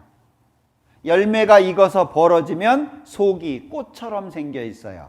이 무화과 나무의 비유를 배우라. 이 무화과 나무는 이스라엘 배워라, 그 얘기입니다. 그 가지가 연하여지고, 자, 추운 겨울이 지나갑니다. 봄이 옵니다. 그러면 싹이 나오잖아요. 그 싹 나오는 거 보면서 뭘 생각하셔요? 아, 봄이네, 그거 아시잖아요. 겨우내 얼었던 냇가의 얼음이 이제 시냇물이 쫄쫄쫄쫄 흐르면서 녹습니다. 그러면 뭘 느끼셔요? 아, 봄이 왔네. 벌써 바람이 매서운 그 겨울바람이 아니라 훈훈한 봄바람이 불면은요, 어떤 생각이 드셔요? 아, 봄이네. 개나리, 진달래 피는 거 보면 아, 봄이네 아시잖아요. 마찬가지로 무화과 나무 다 죽어서 말라버린 것 같은 무화과 나무에 이제 싹이 나오고 잎사귀가 연해져 있습니다. 그러면 아, 여름 가깝구나, 그거 아는 거예요. 그것처럼 이스라엘 민족 다 죽어서 없어졌던 것 같은 이스라엘 민족이 독립을 하고 강한 나라가 된 것이 잎사귀 낸 거예요. 그걸 보면 여름이 가깝다, 이걸 아는 것처럼 예수님이 문 앞에 가까이 이른 줄 알아라. 그러니까 마지막 때라고 하는 것을 이렇게 다양하게 우리에게 알려주고 계신 거다, 그 얘기예요. 그런데 잘 보세요. 이 5가지, 이것만 있는 게 아닙니다. 그 외에도 더 있지만 이 5가지가 지금 우리 시대에 어때요? 동시다발적으로 다 나타나고 있어요. 빠진 거 있습니까? 마태복음 24장의 말씀이 지금 우리 시대에 그대로 나타나고 있어요. 특별히 히브리서 1장에서는요, 1900년 전에 또 주여 태초에 주께서 땅에 기초를 두셨으며 하늘도 주의 손으로 지으신 바라. 그것들은 멸망할 것이나 오직 주는 영존할 것이요 그것들은 다 옷과 같이 낡아지리니. 여러분들 보셔요. 이 지구가, 하나님이 만드신 이 세상이 옷과 같이 낡아진다. 이해되십니까? 만약에 100년 전이다, 이해 더 못할 거예요. 200년 전이다, 상상도 못할 겁니다. 여기 의복처럼 갈아입을 것이요 그것들이 옷과 같이 변할 것이나. 지금 우리 시대 어떻습니까? 그대로 알 수 있잖아요. 그런데 1900년 전에 하신 이 말씀은 3000년 전의 말씀을 인용한 거예요. 그러니까 지금부터 3000년 전에 시편에 주께서 옛적에 땅에 기초를 두셨으며 하늘도 주의 손으로 지으신 바라. 반이이다. 천지는 없어지려니와 주는 영존하시겠고 그것들은 다 옷과 같이 낡으리니 의복같이 바꾸시면 바뀌려니와. 그러면 이 세상이 옷이 낡아지는 것처럼, 의복이 낡아지는 것처럼 낡아진다는 말씀이잖아요. 이걸 구체적으로 확인할 수 있는 시대가 지금 우리 시대입니다. 지금 우리 시대. 이 세상이 얼마나 험악해졌냐. 자, 지금 바다 온도도 올라가고 지구 온도가 계속 올라가고 있죠. 여기 잘 보시면, 자, 제주도에서 재배되던 귤이 진주까지 올라왔습니다. 그만큼 더워졌다는 얘기죠. 창원에서 재배되던 이 감이 영덕까지 올라갔습니다. 단감이. 청도에서 재배되던 복숭아가 여기 춘천까지 올라왔습니다. 자, 여기 예전에 대구, 영천 뭐 이런 데가 사과가 농사가 잘 됐어요. 대구 능금, 그래서 뭐 능금 아가씨 뽑고 막 그랬잖아요. 이 영천에서 재배되던 사과가 양구까지 올라갔습니다. 그런가 하면 금산에서 재배되던 인삼이 연천까지 올라갔어요. 뭘 말합니까? 지금 우리 시대를 말하고 있잖아요. 성경에서 말씀하신 그대로 옷과 같이 낡아진다. 우리가 눈으로 볼 수 있는 시대입니다. 자, 우리 시대가 어떤 시대냐 이걸 잘 아는 게 필요해요. 자, 남은 시간에는 시대 구분을 좀 해볼 겁니다. 자, 제일 처음 하나님이 만든 아담 때부터 아브라함 때까지를 양심시대 이렇게 부릅니다. 왜냐하면 특별한 법이 없이 그냥 양심 가지고 사는 거예요. 아브라함 때부터 예수님 때까지를 율법시대, 선민시대 이렇게 부르는데 하나님께서 지킬 법을 주셨어요. 왜? 양심 가지고 살으라 그러니까 양심대로도 못 살아요, 사람이. 법대로 살아라 그러니까 법대로도 못 살아요. 그게 사람입니다. 자, 예수님이 오신 때부터 앞으로 한 때까지를 이방인의 때 또는 은혜 시대 이렇게 구분합니다. 왜요? 양심대로 살으라고 했더니 안 돼. 법대로 살으라고 했더니 안 돼. 그래서 이제 은혜 시대, 은혜를 다른 말로 하면 공짜, 거저입니다. 거저. 그런데 이 이방인의 때가 끝납니다. 언제 끝나냐? 예수님이 공중에 재림하시면서 끝나요. 자, 그러면 주께서 호령과 천사장의 소리와 하나님의 나팔로 친히 하늘로 쫓아 강림하시리니 그리스도 안에서 죽은 자들이 먼저 일어나고 그 후에 우리 살아남은 자도 저희와 함께 구름 속으로 끌어올려 공중에서 주를 영접하게 할 거다. 예수님께서 공중, 물질적인 세계에서 신령한 세계로 넘어가는 걸 말하는 겁니다. 자, 예수님이 공중에 재림하시면 이방인의 때가 끝납니다. 그러면 이방인들 가운데에서는 구원받을 사람이 한 사람도 없습니다. 많은 이 잘못되게 성경을 가르치는 사람들이 뭐 이방인의 때 끝나도 구원받을 수 있다 뭐 이렇게 얘기하는데 그렇지 않습니다. 자, 아모스 8장에 보면 주 여호와께서 가라사대 보라 날이 이를지라 내가 기근을 땅에 보내리니 양식이 없어 주림이 아니며 물이 없어 가람이 아니요 여호와의 말씀을 듣지 못한 기갈이라. 무슨 기갈입니까? 기, 배고픈 거잖아요. 갈, 목마른 거잖아요. 그런데 양식이 없어 주림이 아니며 물이 없어 가람이 아니다. 물도 있고 양식도 있는데 기갈이 온 거예요. 무슨 기갈이죠? 여호와의 말씀을 듣지 못한 기갈입니다. 자, 그러니까 날이 이르렀죠. 사람들이 이거 진짜였네. 그때부터 여호와의 말씀을 찾으려고 달려다닙니다. 사람이 이 바다에서 저 바다까지 북에서 동까지 비틀거리며 여호와의 말씀을 구하려고 달려 왕래하되 얻지 못하리니 못 얻습니다. 자, 그날에 아름다운 처녀와 젊은 남자가 다 갈아여 피곤하리라. 결국에 이방인의 때가 끝나면 이방인으로서는 구원받을 수 없습니다. 그리고 예수님이 공중에 재림하셔서 구원을 받은 사람들이 전부 예수님 만나러 가고 나면 이 땅에는 구원받은 사람이 하나도 없습니다. 그때는 말씀 듣자고 권유할 사람 없을 거예요. 내 영혼을 위해서 눈물을 흘려주는 사람 없을 겁니다.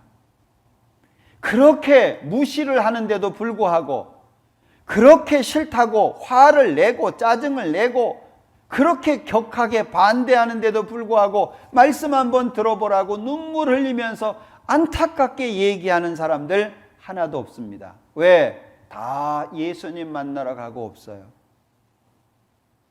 여러분들 어떨 것 같아요? 그때 남아있으면 안 됩니다. 예수님 오실 때 다 예수님 만나러 가야 돼요. 공중 재림이 구원받은 사람들을 다 데려가시기 때문에 예수님이 싹 데려갑니다. 천사들 보내가지고. 그리고 나면 7년이라고 하는 기간이 시작이 되는데 7년이 반으로 나누어져요. 전 3년 반에는 사람들이 그렇게 원했던 평화가 오는데 7년 기한부 거짓 평화입니다. 이때 이스라엘 사람들이 한 사람도 남기지 않고 다 돌아오고 이스라엘 사람들 중에 일부가 구원을 받습니다. 이거는 이스라엘 사람들, 유대인들 중에입니다. 이방인은 한 사람도 없습니다. 그리고 나면 전 3년 반이 끝나게 되고 후 3년 반이 시작될 즈음 한 인물이 등장합니다. 그 인물이 적그리스도라고 부르는데, 저는 대적하는 자라 범사에 일컫는 하나님이나 숭배함을 받는 자 위에 뛰어나 자존하여 하나님 성전에 앉아 자기를 보여 하나님이라 하느니라. 어디에 앉는다고요? 하나님 성전에 앉아. 자, 그런데 지금은 하나님 성전 없습니다. 자, 성전이 솔로몬이 지은 것이 처음인데요. 7년 걸렸습니다. 이게 제1성전입니다. 이게 바벨론에 의해서 완전히 다 무너지고요. 70년 포로 생활 후에 스룹바벨이라고 하는 사람이 4년 걸려 재건을 했는데 이게 제2성전입니다. 이것을 헤롯이라고 하는 사람이 헤롯 왕 당시에 46년 동안 보수하고 유대인들에게 환심을 살려면 찔끔 보수해주고 이래서 46년이 걸렸는데 이게 AD 70년 로마에 의해서 완전히 박살나고 성전 없습니다. 어디에서는 뭐 좀 볼만한 교회당 지어놓고 성전 봉헌식 하는데 그 성전 아닙니다. 성전 없어요. 그런데 적그리스도가 나타나면 어디에 앉아요? 성전에 앉아서 내가 하나님이다 이렇게 말한다는데 이 성전이 제3성전이 될 겁니다. 그런데 지금 우리 시대 이 성전을 지으려고 계속 유대인들이 노력하고 있어요. 지난번 트럼프 전 대통령 또 푸틴 러시아 대통령이잖아요. 사내들인 트럼프 푸틴의 제3성전 재건을 요청했다. 자, 여기 트럼프와 푸틴에게 성전 재건을 요청한 사실이 있냐? 예, 사실입니다. 트럼프의 역할은 우리 공동체와 개인의 정체성을 수렴해 주는 것입니다. 왜 트럼프를 대통령에 세워놨냐? 성전 지으라고. 그게 이제 안 된 겁니다. 우리의 정체성 중 하나는 뭐라고요? 성전 짓는 겁니다. 지금 우리 시대 성전 지으려는 노력을 유대인들이 계속 하고 있어요. 자, 3년 반이면은요, 요 3년 반 기간이면 성전 충분히 짓고도 남습니다. 솔로몬 성전 7년, 스룹바벨 성전 4년 걸렸잖아요. 그러니까 3년 반 안에 성전 짓는 게 아주 어려운 일이 아닙니다. 그러면 그 성전에 앉아서 적그리스도가 내가 하나님이다 이렇게 말하는 거예요. 그리고 나면 후 3년 반이 시작되는데 이 적그리스도가 전 세계 모든 나라 사람들을 다스리는 방법이 요한계시록 13장에 언급되어 있어요. 저가 모든 자, 곧 작은 자, 큰 자, 부자, 빈궁한 자, 자유한 자, 종들로 그 오른손이나 이마에 표를 받게 하고 누구든지 이 표를 가진 자 외에는 매매를 못하게 하니 이 표는 곧 짐승의 이름이나 그 이름의 수라. 지혜가 여기 있으니 총명 있는 자는 그 짐승의 수를 세어보라. 그 수는 사람의 수니 666이니라. 1900년 전입니다. 1900년 전에 이 말씀을 하고 있는 거예요. 그럼 봐봐요. 모든 자 그랬잖아요. 모든 자. 모든 자가 누구냐? 작은 자, 큰 자, 부자, 빈궁한 자, 자유한 자, 종. 그럼 누구죠? 전 세계 모든 사람들입니다. 전 세계 한 나라가 아닙니다. 한 지역이 아닙니다. 전 세계 모든 나라 사람들 전체에게 오른손이나 이마에다가 표를 받게 하는데 이 표가 어떤 기능을 하게 되냐? 경제적인 수단이 된다는 거예요. 이 표가 없으면 사고팔고가 안 돼요. 사고팔고를 할 수가 없는 거예요. 그런데 이 표가 사람의 수인데 666이라고 하는 수다라고 1900년 전에 말씀하고 있는 겁니다. 그런데 지금 우리 시대 사람 몸에 오른손이나 이마에 표를 줄 수 있는 기술적인 것은 이미 다 끝나 있어요. 기술적인 게 어려운 게 아닙니다. 제가 이 아마존 고 선전 영상을 처음 봤을 때 굉장히 놀랐습니다. 무인 마켓이거든요. 여기가 무인 마켓인데, 자, 아마존에서 개인 인증을 받아요. QR코드를 받습니다. 들어갈 때 인증해요. 그 다음부터는 아무것도 필요 없어요. 그냥 원하는 거 가지고 나오면 돼요. 자, 내가 뭔가를 들었죠? 그러면 내 핸드폰에 무엇을 들었는지가 뜹니다.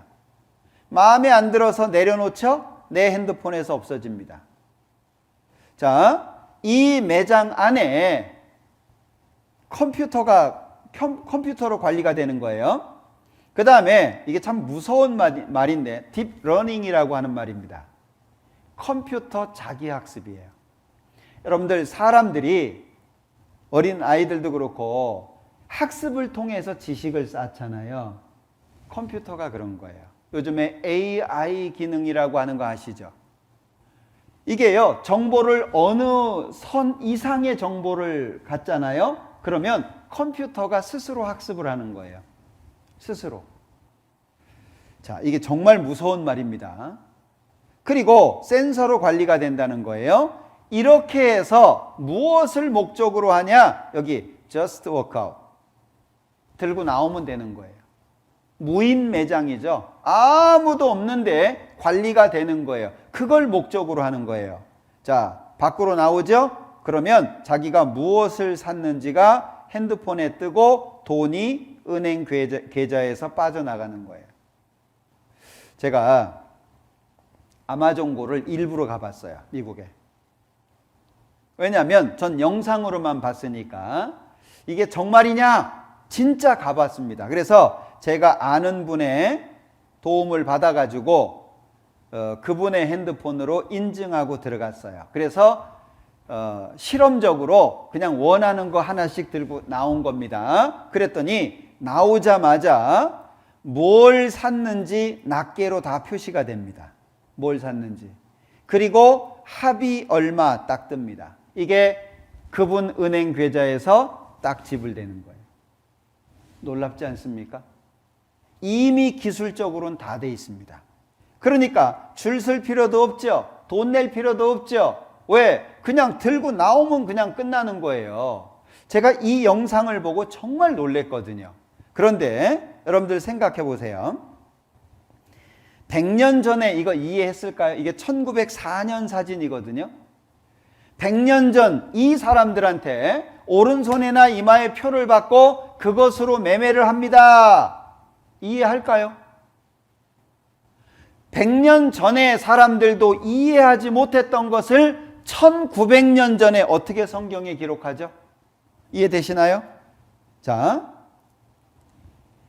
100년 전 사람들이 이해를 못한 겁니다. 근데 1900년 전에 어떻게 성경에다가 기록할 수 있죠? 불가능한 거예요. 하나님 우주 만물을 창조하신 절대자, 자존자이신 하나님이 아니면 이건 불가능한 겁니다. 그런데 지금 우리 시대 어때요? 나만의 비밀번호 생체인식 시스템, 손등의 정맥, 눈의 홍채, 이게 홍채로 인식한다고 선전하고 있는 거잖아요. 눈을 맞췄다, 결제가 끝났다. 요즘에 홍채로 결제하는 거 하는 분들 꽤 있죠? 저는 이제 지문으로 하고 있는데 몸이 신분증이 된 거예요. 자, 그런데 미국 정보기관의 연구에 따르면 피부의 온도 변화에 따라 재충전되는 배터리를 내장한 반도체를 이식하기 적당한 위치는 어디라고요? 이마와 손등이라고. 자, 결제도 터치로 가능한 시대, 갈수록 외면받는 현금, 현금 없는 세상, 현금 없는 세상 만들려고 노력하고 있습니다. 이 사람은 애플 아시죠? 애플 아이폰으로 유명한 CEO입니다. 뭐라고 얘기하고 있냐? 다음 세대에 태어나는 아이들은 돈이 무엇인지 모르게 될 거라는 거예요. 왜? 돈을 안 쓰니까. 그냥 표로 왔다 갔다 하고, 지금 같은 경우에는 핸드폰으로 아마 경제활동 하시는 분들 많을걸요. 핸드폰으로 주문하고 핸드폰으로 계산하고, 그러니까 돈을 만질 이유가 없는 거예요. 현금 없는 시대가 돼가고 있는 거예요. 그것이 오른손이나 이마에 표를 받으면 되는데 이게 점점 발전하고 있어요.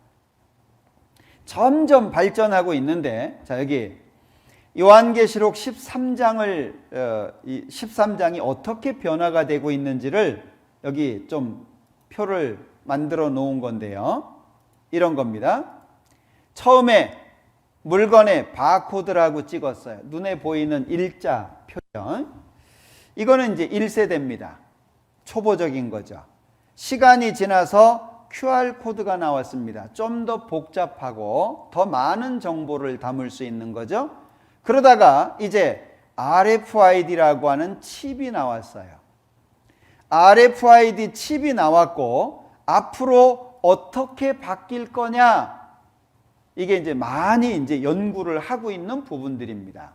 특히 요즘에 테슬라라고 하는 전기 자동차 아시잖아요. 무인 자동차를 만들려고 이제 많은 곳에서 연구를 하고 있는데요. 어느 정도냐? 사람 있다, 쓴다. 이 정도가 아닙니다. 자, 무인 자동차인데 거기에 AI, 인공지능 기능을 집어넣어 가지고요. 앞에 사람이 하나 있어요. 급하게 달려가는데 이 앞에 사람을 치지 않고 멈출 수가 없는 거예요. 그래서 왼쪽으로 바깥쪽으로 핸들을 돌리려고 하면 이쪽에 두 사람이 있어요.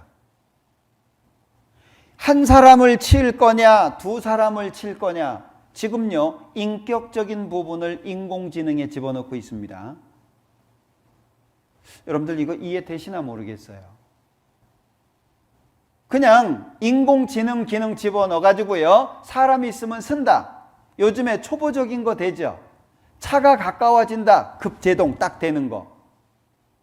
그런 정도가 아닙니다.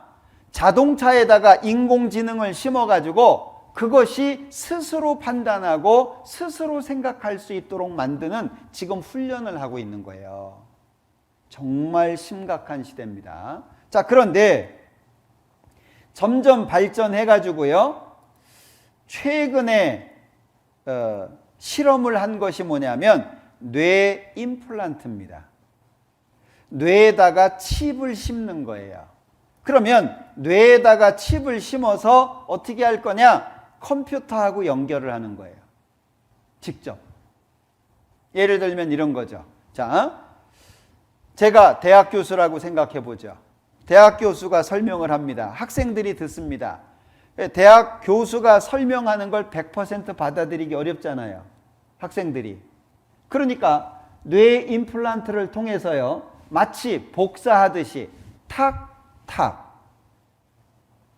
그럼 내가 알고 있는 지식이 저쪽으로 옮겨가는 거예요. 내가 알고 있는 지식이. 무섭지 않습니까? 심각한 겁니다, 지금. 요한계시록 13장에서 말씀하시고 있는 내용이 지금 우리 시대에 그대로 이루어지고 있는데, 자, 여기. 자, 이 뇌 임플란트라고 하는 것이 이게 여기 설명이 되어 있는데요.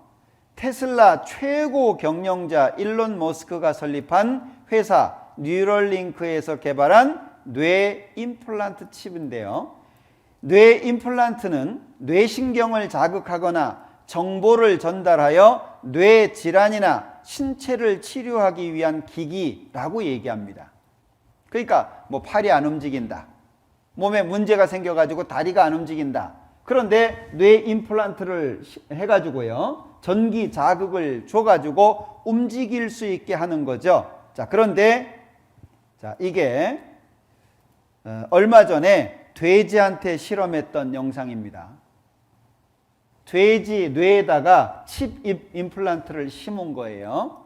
자, 그래가지고 전기 자극을 주어서 정보를 가지고 오고 또는 전기 자극을 줘가지고 활성화를 시키고 뭐 하는 거죠. 자, 예전에는요, 이게 좀 시각적으로도 보기가 안 좋고, 왜냐하면 자, 이거요, 칩을 주사기에 집어넣어 가지고 이렇게 살에다가 집어넣었거든요. 보기에도 안 좋잖아요. 그리고 손에다가 이렇게 받으면 이 부분이 톡 튀어나와요. 시각적으로 보여요. 그러니까 몸에 심어보세요 그러면은요, 이 RFID 같은 경우에는 굳이 뭐하러 받냐. 그리고 편리하기는 하지만 내 몸에 붙이기엔 좀 그렇지. 반응이 안 좋다는 얘기예요. 자, 그런데 이것이 뇌 임플란트가 되잖아요. 그럼 어떻게 되냐? 삶의 질이 개선이 된다. 왜? 다리가 안 움직이는 사람 장치해가지고 움직일 수 있다면 얼마나 좋겠어요. 능력도 향상이 되는 겁니다. 그러니까 뇌에다가 이식을 해가지고 뭔가 삶의 질의 개선, 향상된 능력을 위해서 선전하게 되겠죠. 그러면 사람들이 어떻게 생각해요? 뭐 임상실험도 끝났대. 뭐 좋은데? 편해 보이네. 써봐도 되겠네. 사람들 마음이 어떻게 바뀔까요? 스마트폰처럼 바뀌는 거예요. 여러분들 스마트폰 불필요하다고 생각하는 분 있습니까? 지금 우리 시대에? 아마 스마트폰이 없으면 불편할 분들이 많겠죠. 그러니까 스마트폰은 꼭 있어야 돼 이렇게 생각할 거 아니에요. 저는 어떻게 세상 모든 사람들에게 오른손이나 이마에 표를 받게 할까 고민이 됐었거든요. 근데 이번에 질병 때문에 많은 사람들의 반응이 나타나는 걸 보면서 이게 전 세계 사람들이 받을 수 있겠다. 왜요? 자기 생명과 관련이 되니까 전 세계 어떻게 해요? 미국 마스크 안 씁니다. 강도나 마스크 쓰지 일반인들이 마스크 안 씁니다. 근데 어떻게 해요? 지금 마스크 쓰잖아요. 유럽에 그렇게 마스크 쓰는 거 거부했던 사람들이 마스크 쓰잖아요. 내 생명과 직결된다면 이거는 통제를 받아들일 수 있다. 그러니까 어떤 모양으로든지 전 세계 사람들이 자연스럽게 표를 받을 수 있는 환경이 만들어지게 될 거예요. 그러면 지금의 스마트폰과 같이 삶에 꼭 필요한 요소가 된다면 이거 표 받는 거 어렵지 않을 거 아니에요. 그게 뇌 임플란트가 됐든지 이거는 지금 발전해 가는 방향입니다. 왜냐하면 성경에서는 오른손이나 이마 위치가 정해져 있어요. 그런데 지금은 어떻게 이마 오른손에다가 표를 받을 거냐, 이것이 계속 다양한 방법으로 발전이 되고 있다는 거예요. 그 중에 하나가 게일입니다. 게일 형태죠. 자, 영상 하나 보죠.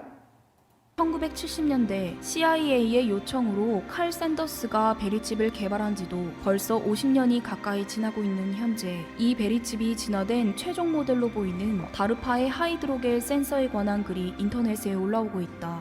최초로 인터넷을 개발하고 인공지능 컴퓨터 개발에 박차를 가하고 있는 미국의 고등 연구계획 다르파가 최근 코로나 백신 개발을 빌미로 이 백신과 함께 몸 안에 삽입하여 접종자의 상태를 24시간 모니터링하게 될 하이드로겔 센서를 개발하고 있다는 소식이다. 자, 이것은 겔 형태로 돼 있어서 몸 안에 들어가면 이렇게 조직하고 합쳐지게 되는 거라고 합니다. 어찌됐든 지금 1차원적인 바코드부터 시작해가지고 뭐 QR 코드, 그 다음에 RFID, 그 다음에 뭐 임플란트 칩, 그 다음에 겔 형태까지 아주 다양한 방법으로 오른손이나 이마에 표를 받을 수 있는 준비가 돼가고 있는 거예요. 여러분들 생각해 보세요. 이게 1900년 전의 예언이라면 이해되십니까? 1900년 전에. 이해하기가 어려운 거잖아요. 우주 만물을 창조하신 하나님이기 때문에 마지막 시대까지 우리에게 보여주고 있는데, 자, 여기 화면에 보시면 지금 우리는 예수님이 공중 재림하시기 전에 살고 있습니다. 예수님이 공중 재림해야 7년 환란이 시작이 되는 겁니다. 그런데 지금 공중 재림 이전에 살고 있는 우리인데 뭘 보고 있죠? 성전 지으려고 하는 것도 보고 있고 오른손에나 이마에 표를 받을 수 있는 준비가 되는 것을 지금 보고 있잖아요. 미리 우리는 보고 있는 겁니다. 그것도 1900년 전에 예언한 말씀이 지금 우리 시대에 그대로 이루어지는 걸 보고 있잖아요. 그러면 보여주시는 이유가 뭐냐, 그 얘기예요. 왜 이걸 미리 보여주시느냐? 무서워하라고, 두려워하라고? 아닙니다. 이유가 뭐냐? 준비해라. 무슨 준비? 예수님께서 공중에 재림하시게 되면 그 예수님을 만나서 재림에 참여할 수 있는 준비를 하고 살아라, 그 얘기잖아요. 자, 준비된 사람은 예수님이 오늘 와도 상관없어요. 1년 뒤에 오셔도 상관없어요. 내가 죽은 다음에 오셔도 상관없어요. 준비가 된 사람은. 그러나 준비가 안 된 사람은 문제가 될 수밖에 없잖아요. 그러니까 이 세상에서 성실하게 살고 정직하게 사는 거 중요한데 준비하고 그렇게 살아라, 그 얘기예요. 준비한 사람은 걱정할 거 없잖아요. 왜? 7년 환란 속에 이루어지는 일이니까 내가 재림에 참여하면 이 7년 환란의 일은 나하고는 아무런 상관이 없는 거예요. 이해되시죠? 준비하라는 거, 준비. 그래서 미리 우리에게 알려주는 겁니다. 그리고 많은 사람들이 좋은 미래, 기대가 되는 미래에다가 소망을 두잖아요. 성경에서는 마지막 전쟁으로 끝난다라고 말씀하고 있습니다. 마지막이 전쟁으로 끝날 거다라고 말씀하고 있는데, 자, 여기 스가랴 14장에 보면 예루살렘을 친 모든 백성에게 여호와께서 내리실 재앙이 이러하니 곧 섰을 때 그 살이 썩으며 그 눈이 구멍 속에서 썩으며 그 혀가 입 속에서 썩을 것이요. 마지막 때 하나님 앞에 마지막 전쟁으로 끝나게 되는데, 그 마지막 전쟁 때 사람들이 어떻게 죽냐? 서 있을 때 썩더라.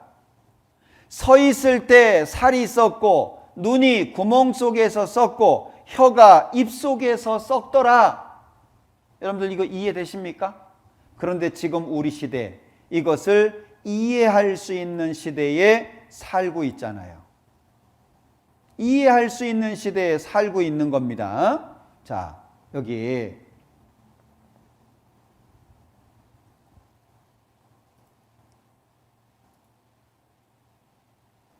영상을 잠깐 볼게요.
서 있을 때 썩는다라고 말씀하잖아요.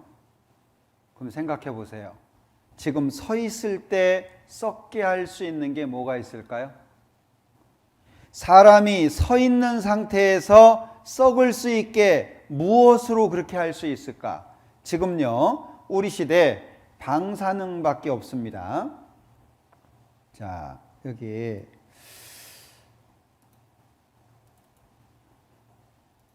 마지막 전쟁에 대해서 여기 자료 보면은요, 핵전 나면 인류 전멸입니다. 누가 이기고 지는 전쟁이 아닙니다. 방사능에 인체는 썩어 들어간다. 그래서 이게 한 장면입니다. 악입니다. 외마디죠. 의악하는 사이에 방사능에 인체는 썩어 들어간다. 핵무기입니다. 인류를 100번 멸망시킬 핵무기. 자, 버섯구름 잘 아시죠? 정말 무서운 겁니다. 왼쪽에 있는 건 히로시마에 떨어진 원자폭탄이고요. 오른쪽에 있는 것은 나가사키에 떨어진, 이 하나 때문에 도시가 이렇게 됐잖아요. 그런데 이 당시에 썼던 이 원자폭탄은요, 지금 핵무기에 비교하면 장난감 정도밖에 안 된다고 하잖아요. 자, 이걸 얼마나 많이 준비해놨냐? 인류를 100번 멸망시킨다. 이게 지금 과학자들이 하는 말입니다. 도시가 연기처럼 사라진다고 말하잖아요. 그런데 이 마지막 전쟁을 일으킬 나라가 성경에 언급되어 있어요.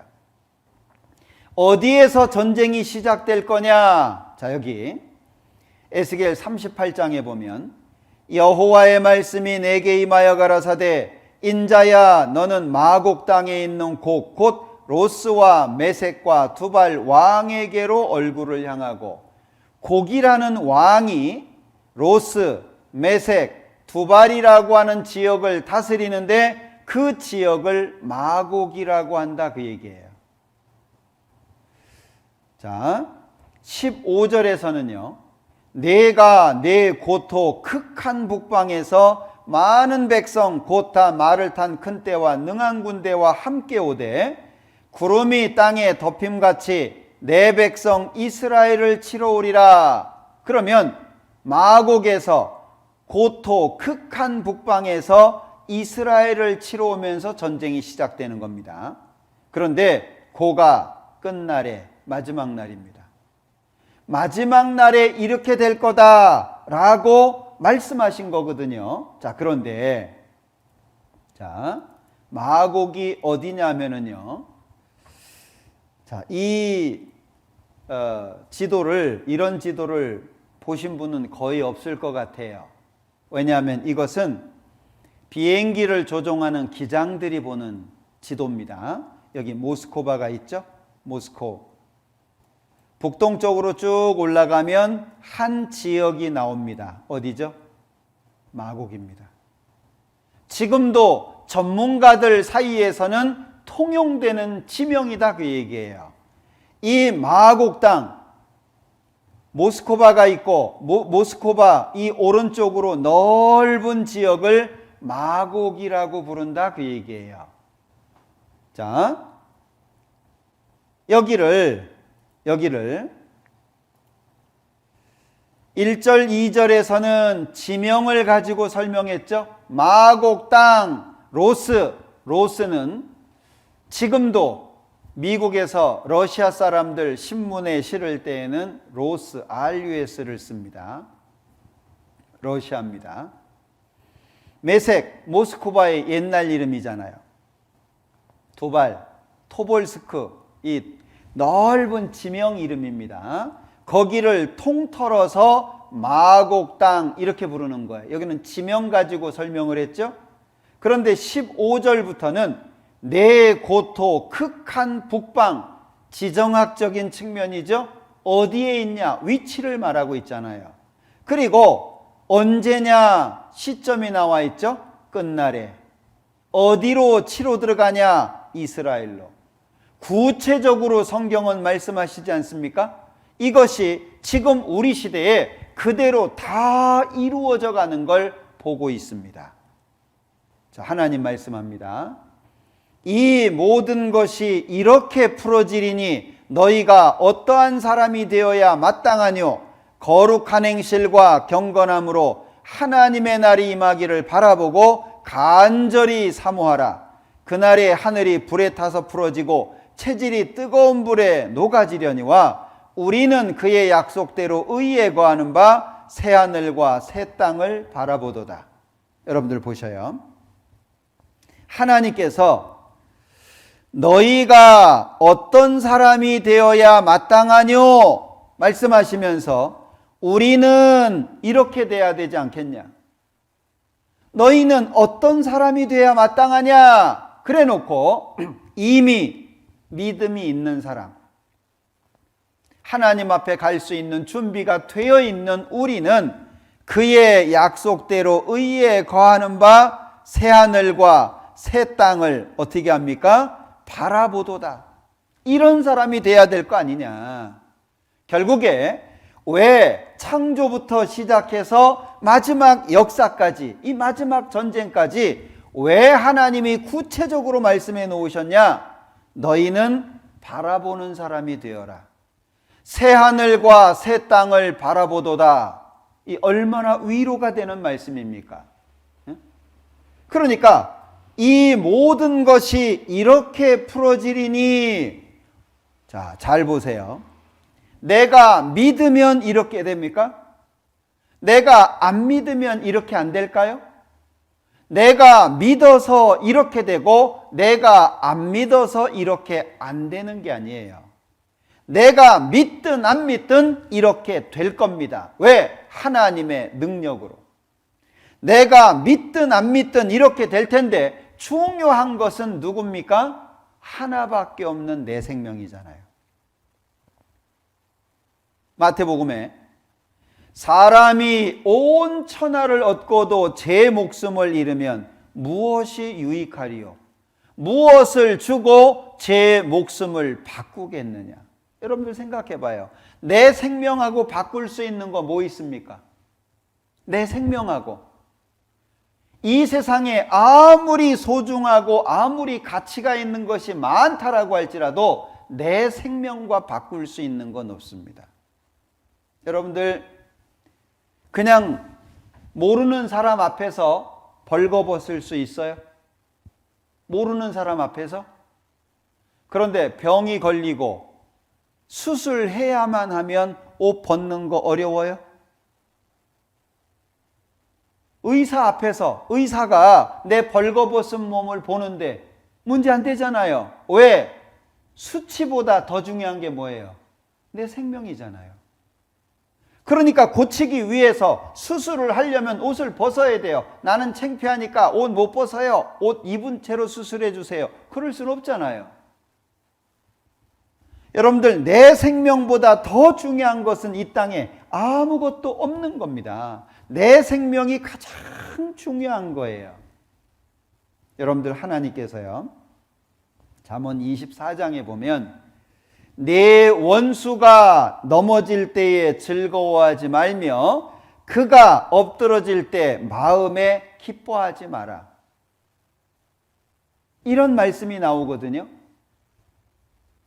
왜 하나님께서 이렇게 말씀하셨냐? 이유가 뭐냐? 우리는 내가 원수라고 생각하는 사람이 있으면 어떻게 해요? 그 사람이 망하거나 그 사람이 잘못되거나 그러면 못된 마음이지만 한편으로 시원한 마음이 있잖아요. 잘 됐다. 응? 그렇게 나를 괴롭히더니 너 맛 좀 봐라. 꼴 좋다. 이런 마음 생기잖아요. 그런데 하나님께서는 네 원수가 넘어져도 즐거워하지 마라. 네 원수가 엎드러지면 마음에 즐거워하지 마라. 왜? 하나님은 그 원수도 구원받기를 원하셔요. 이게 하나님의 자비잖아요.